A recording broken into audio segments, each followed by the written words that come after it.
Bonsoir à tous. Hier, mardi 4 mars 2025,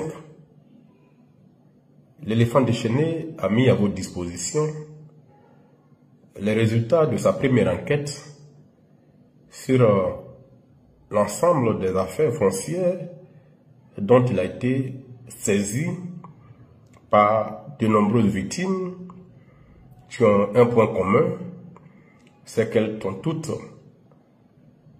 aux prises ou nommées avec le nommé Komé Bakary.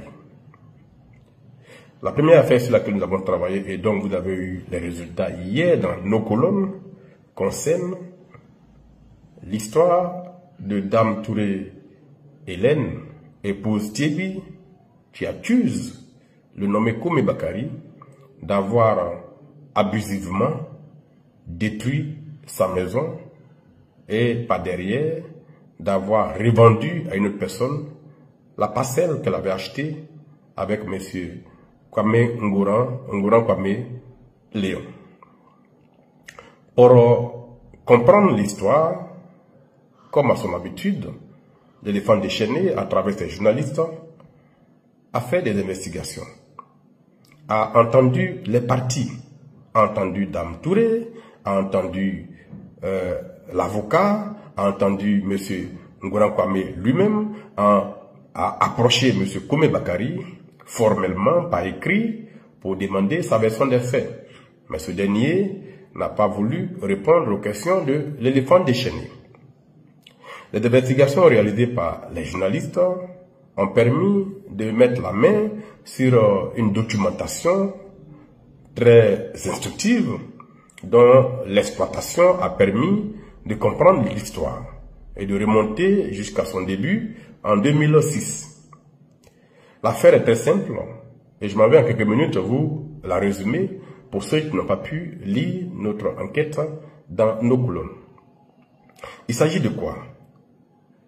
En 2017, en avril 2017, le nommé Komé Bakary, en application d'une décision de justice rendue par le tribunal de première instance, a procédé à la destruction de la résidence du couple Thierry et par derrière a revendu la parcelle sur laquelle était bâtie la résidence. Comment cela a-t-il pu être possible alors même que le terrain, d'après le couple Thierry, n'appartenait pas à M. Komé Bakary? Eh bien, on découvrira plus tard que c'est avec un arrêté de concession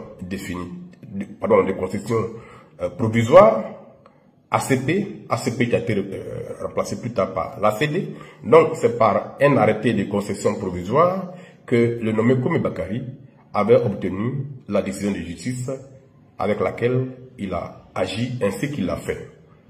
Sauf que l'arrêté en question, 3 ans plus tôt, avait été annulé par le ministre de la Construction pour faux et usage de faux. C'est que M. Ngouran Kwame Léon, le vrai propriétaire du terrain, avait poursuivi M. Komé Bakary, qui revendiquait aussi la propriété du terrain, auprès du parquet d'Abidjan pour faux et usage de faux.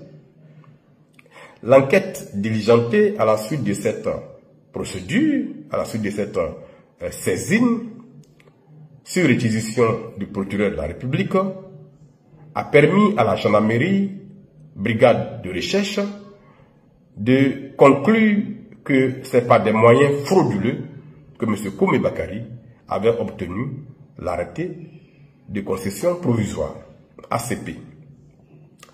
La gendarmerie, pour arriver à cette conclusion, avait fait une perquisition dans les locaux du ministère de la Construction et avait procédé à un compulsoire de tous les registres portant signature d'ACP de cette période-là.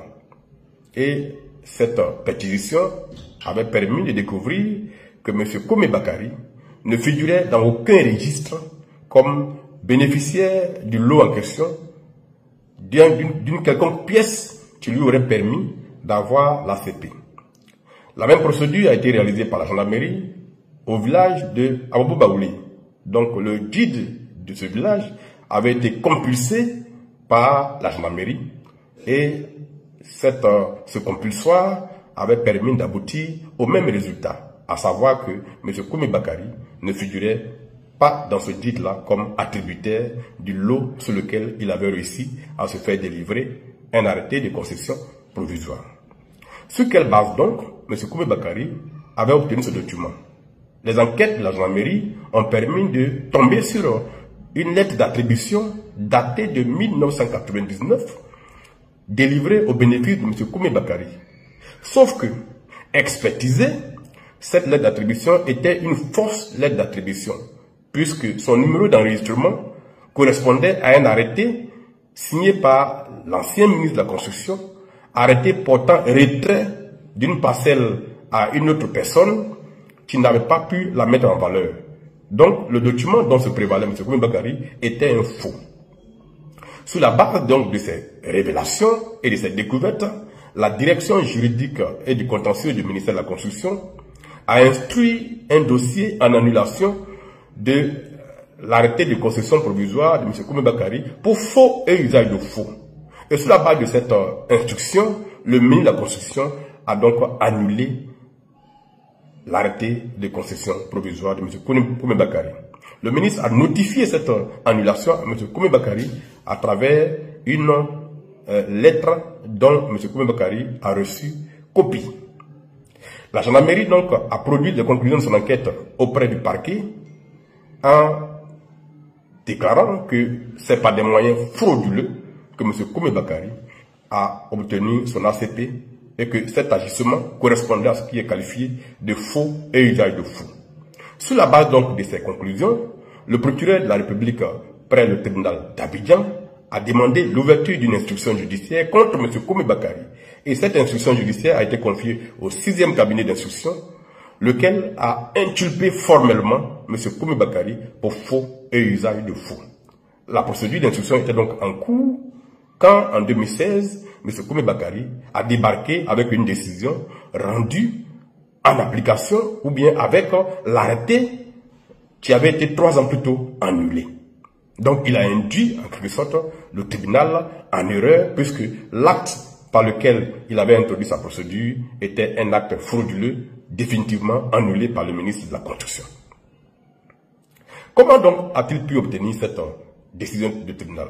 C'est que en 2015, le juge d'instruction avait pris un arrêté de non-lieu au bénéfice de Koumé Bakary, arguant que ce dernier n'avait procédé d'aucune manière pour avoir l'ACP et que c'est le ministère seul qui était responsable d'avoir délivré un acte à M. Koumé Bakary, alors même qu'il n'y avait aucune base légale. Et donc, ce n'était pas la faute de M. Koumé Bakary. Cette conclusion du juge d'instruction a été portée devant la cour d'appel, laquelle cour d'appel a infirmé et a cassé cette ordonnance au motif que le juge d'instruction n'avait pas dit le droit. Mais pour que la cour d'appel ramène l'instruction au juge d'instruction, il fallait une expertise immobilière que la cour d'appel a demandé en commettant un expert immobilier pour déterminer définitivement à qui appartient le terrain et quels sont les documents dont se prévalent les parties. 6 mois plus tard, après enquête, l'expertise comptable immobilière est tombée. Conclusion, M. Koumé Bakary n'a jamais été propriétaire du terrain qu'il avait revendu. Et par conséquent, c'est en pur abus, en abusant du droit, qu'il avait agi comme il a fait, puisque le terrain appartenait définitivement à M. Ngouran Kwame Léon. Les résultats de l'expertise ont été déposés auprès du tribunal, auprès de la cour d'appel, auprès de la chambre d'accusation, laquelle a demandé la poursuite de l'instruction. Et donc, M. Koumé Bakary a été de nouveau inculpé pour faux et usage de faux, et la procédure vient de se terminer au niveau du juge d'instruction. L'affaire va passer maintenant en jugement au niveau du tribunal correctionnel. Conclusion donc, c'est avec des moyens frauduleux que M. Koumé Bakary a détruit la maison de Dame Touré Hélène, épouse Tibi. Ces nouveaux éléments qui sont maintenant connus de la justice vont permettre à ce couple de retrouver leurs biens et par conséquent de faire condamner Koumé Bakary d'avoir utilisé le faux pour s'approprier les biens d'autrui, alors que le faux en Côte d'Ivoire et partout au monde ne produit jamais de droit. Voilà la trame de l'histoire. Nous allons suivre le déroulement de la suite des procédures auprès des tribunaux et nous vous rendrons compte, évidemment, des coups de théâtre éventuels qui pourraient se produire. Sinon, nous savons que là où nous en sommes aujourd'hui, monsieur et madame Thiebi sont dans leurs droits et devraient récupérer leurs biens. Merci et à bientôt pour la prochaine enquête.